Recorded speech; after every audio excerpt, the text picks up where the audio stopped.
Mike Callen. And in April, we have the folks from LR Now, Karen 4J, I saw her somewhere in the building there she is coming in. Also, Diana Starkey with the Virginia Arts Festival is going to tell us about what the Virginia Arts Festival is doing. We got a new website that's still coming up out of the ground, a little bit longer than I anticipated, but ultimately we're going to end up with a neighborhood issues pages. So if your neighborhood's got an issue, you bring it to our attention. We're going to divide that page into half, so there's a pro and a con side of the page. Typically, the applicant to do something in the city would probably be on the pro side and the Civic League on the con side, generally. Just kind of the way it works. But the goal is to give both parties an opportunity for unbiased presentation of their argument, rather than having to listen to a bunch of stuff on Facebook and Nextdoor. We're going to be holding a mayoral forum. I was at the oceanfront at a meeting the city had on earlier this week, and the mayor asked if we would postpone our mayoral forum, which I was going to do in mid-May, to sometime after the election cutoff. So the date for that's up in the air. All I can tell you now is it'll be sometime either in June or probably after the summer is over. But we're going to bring all the mayoral candidates in. We're going to sit them at a table. We're going to ask them some questions. Sort of like we're going to do with these guys. Again, we appreciate the support. Thank you all for coming out. Let me introduce our guests to you here. We'll start off with the city manager, Patrick Duhaney, on the end down there. Patrick joined the city of Virginia Beach as the city manager in July 2020. Prior to taking on his new role, he served as the city manager at Cincinnati, Ohio, where he'd been employed since 2009. While there, Mr. Duhaney served in a variety of roles, including contract compliance specialist, chief procurement officer, and assistant city manager. Before his work in local government, Mr. Duhaney served in the United States Army on active duty and in reserve capacity from 1999 to 2015 under combat engineer and ordnance commands. He also worked for Community Development Financial Institution in Cincinnati, where he served as a program officer responsible for issuing community development loans, oversaw the Local Initiative Support Corporation office's loan portfolio, and worked to bring resources to aid the redevelopment of Cincinnati neighborhoods. He served on numerous boards in Cincinnati pertaining to neighborhood economic development and redevelopment, and chaired the City of Cincinnati's Minority, Small, and Women Business Enterprise Advisory Board. He is also a certified economic development financial professional and a certified public procurement buyer issued by the National Institute for Government Procurement. Mr. Duhaney holds a Bachelor of Arts in Sociology and Urban Studies from Cleveland State University and a Master's in Community Planning from the University of Cincinnati. He is a graduate of the Urban League's African American Leadership Development Program. Thank you. Thank you. Thank you. Sitting next to him is Kevin Chatelier. Yes, sir. Who is our budget director. He has been with the City of Virginia Beach for 15 years, starting his career as a budget analyst, one in 2008. In the Department of Budget and Management Services, he progressed to the position of budget administrator, which manages the coordination of the overall budget process and the capital improvement program process. Mr. Chatelier became acting budget director for the city in 2020 and was selected as the permanent director in 2021. He has earned a Master of Public Administration from Murray State University.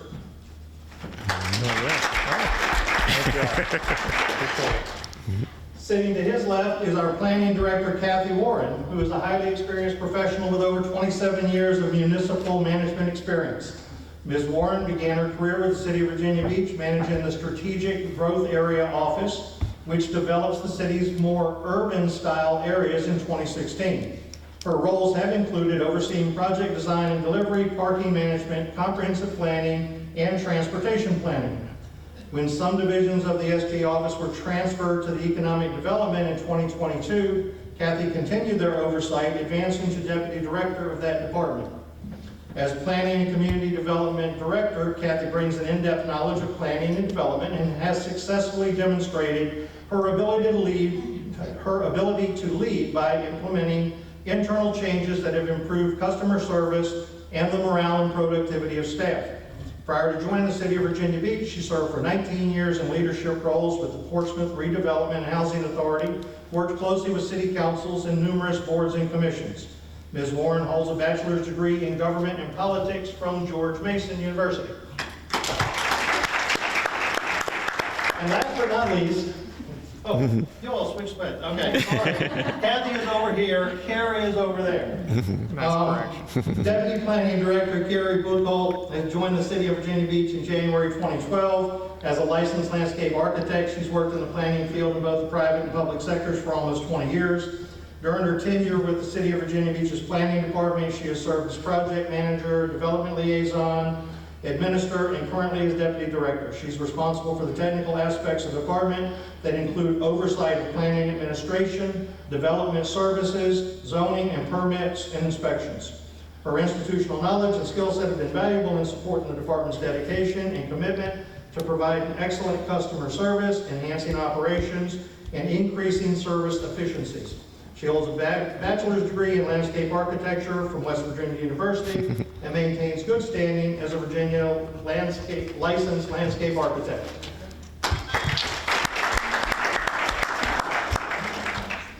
So we appreciate all of them taking time out of their busy schedule to show up tonight and answer questions. The questions you all submitted during your application process. So I'm going to go through the questions that we have picked out here. We'll kind of just feel our way through this about who feels comfortable answering one of the questions and go from there. So one of the first questions might be the hierarchy. So maybe we'll lead off with Patrick. Who do you report to as the city manager? Okay. And the microphones, everybody can hear me? No. Okay. So the one on the table there, you might want to use that. That's the in-house. How about now? Can y'all hear me now? Okay. All right. So Councilmember Remick, I see Councilmember Remick in the audience. Thank you for being here today. Appreciate you, sir. All right. So Patrick Dehaney, I'm the city manager. So how does what is a city manager and how does it fit in our local government? So the City of Virginia Beach operates under a council manager form of government. And in essence, basically what it looks like is, think about like a corporate structure, right? So the mayor and city council, they serve as the board of directors, and they're elected by the shareholders, which are the citizens, to be the fiduciaries and chart and set the course and the vision for the City of Virginia Beach. The mayor is pretty much the same as a regular council member, other than the fact that he's the chair of the council meeting. And he leads the meeting, and he's basically the ceremonial head of the city. As it relates to me, I report to the city council, right? So I don't report to any individual member. I report to all members of the council. I'm appointed by all members of the council.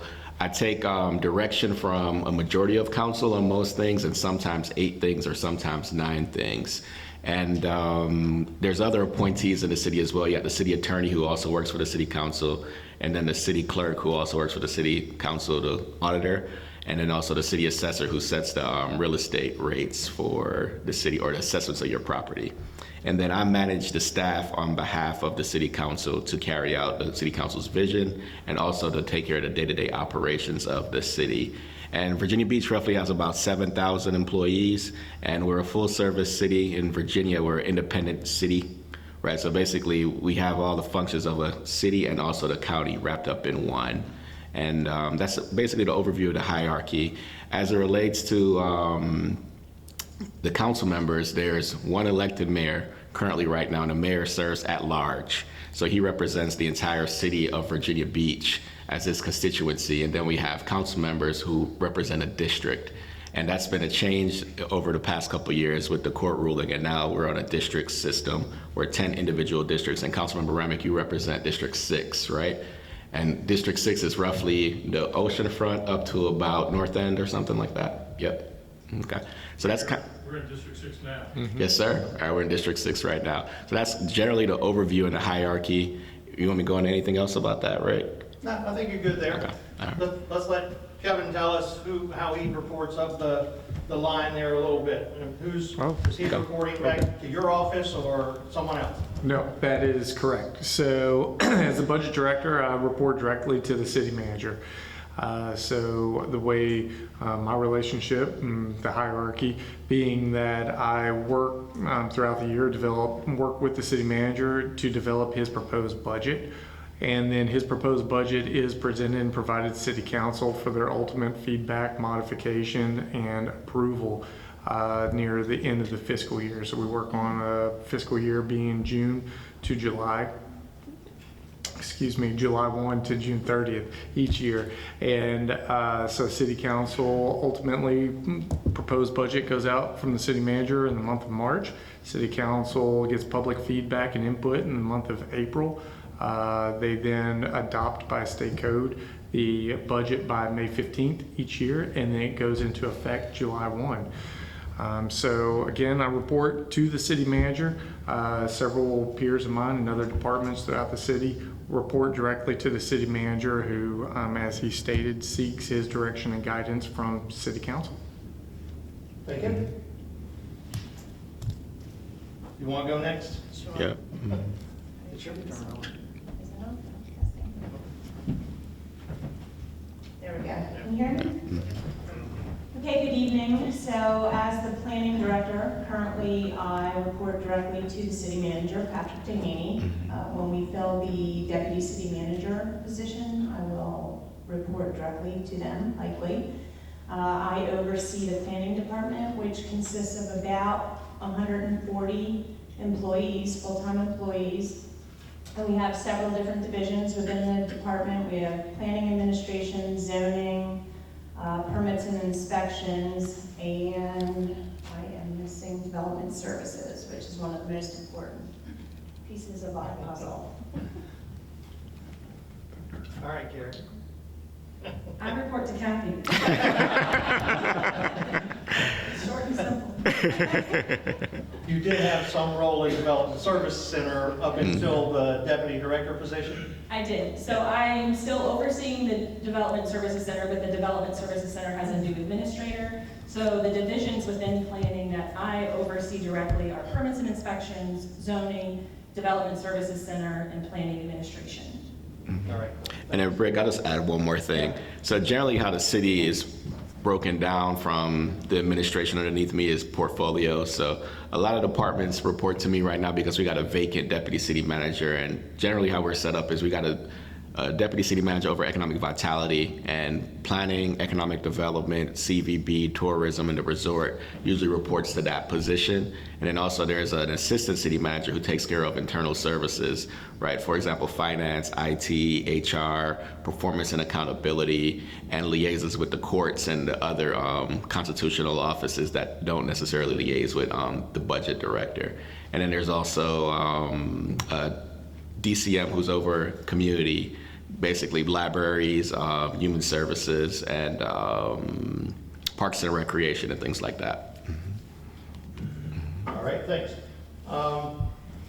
There's a question that came in about the budget and the Davenport report.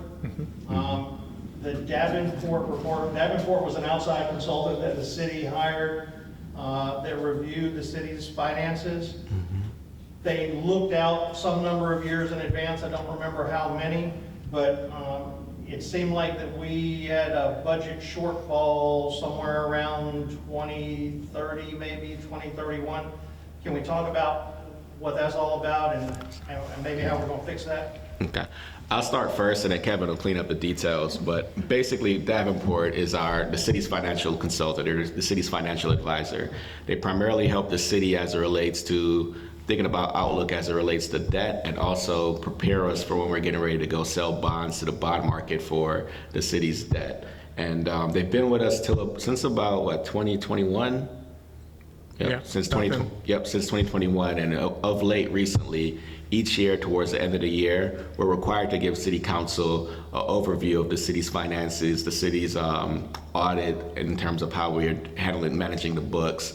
And one thing that we also added to this was having Davenport come to talk to council about cash flow and where we are as it relates to our debt metrics from a projection standpoint. So basically everything that Davenport is presenting on, with the exception of probably the first 5 years of the CIP, anything out beyond that is really an outlook and it's projected, and none of it actually is something that is coming to fruition yet because policy decisions haven't been made yet. And there's a whole series of scenarios. One of the scenarios was as is right now, and then other scenarios are worst case scenarios if, for example, every idea or project that the community wants to do and the city council wants to do was put forward in the budget. So a lot of this stuff is projections and not necessarily a real situation that we're facing right now. And Kevin will talk more in detail about it. Be glad to. So in response to the question, there was a slide included within the Davenport report that did a projection, as the city manager said, on a hypothetical, a what-if scenario. And in the budget office, we do these in a lot of situations. If anybody was watching city council last night, I did a what-if scenario in a projection looking at the long-term sustainability of the Town Center TIF and Town Center SSD funds. So we work through these scenarios a lot. I call them stress testing. So we work through to make sure the fund's viable, it's healthy. So one of the things that Davenport did as part of the report is that they were looking at the city CIP, and if we were to issue all the bonds for the CIP, how would that stack up with our currently budgeted level of debt service? So the CIP programs the bonds, and then the operating budget is impacted by the debt service payment. So this would be the equivalent of a home mortgage payment. You don't pay it all at once, you make monthly payments. That's how the debt service impacts the annual operating budget. So the visual that Davenport included was if the CIP were to maintain and continue as is, based on the current level of program debt service we have, how would that fluctuate and what would it look like? So the impact is there's going to be a projected increase of debt service, which is no surprise, but that visual was just reflecting how much that would increase above and beyond the currently programmed level. This is pretty common, and if you were to look back over time, the city is on a glide path, a gradual increase of annual debt service payments, but that's not necessarily a bad thing of a city our size. In fact, we're AAA bond rated, and all the rating agencies have indicated the city of Virginia Beach has good, healthy financials, and this was Davenport coming in. They confirmed that we were still on a good path. That was just a visual of what the debt service would need to be to fund the currently existing program CIP. Mm-hmm. I'll add something. Cool. And I also want to add a little bit more to that, Rick. And also, if we're ever in a situation where we're facing financial difficulties, for example, in the last budget, where everybody's seeing increases in inflation and cost of construction, right? So basically, roughly last year, we saw about a 30-40% increase overall in our CIP, and that's everything from materials for asphalt, labor costs for construction, and whenever the revenue whenever the revenues don't meet up with the budgeted amounts or the project amounts, we got to make difficult decisions, right? And last year, City Council, after our recommendation, we had to take 9 CIPs out of the project and move them out of the funding for the 5-year CIP or 6-year CIP? 6 year. Yeah, for the 6-year CIP.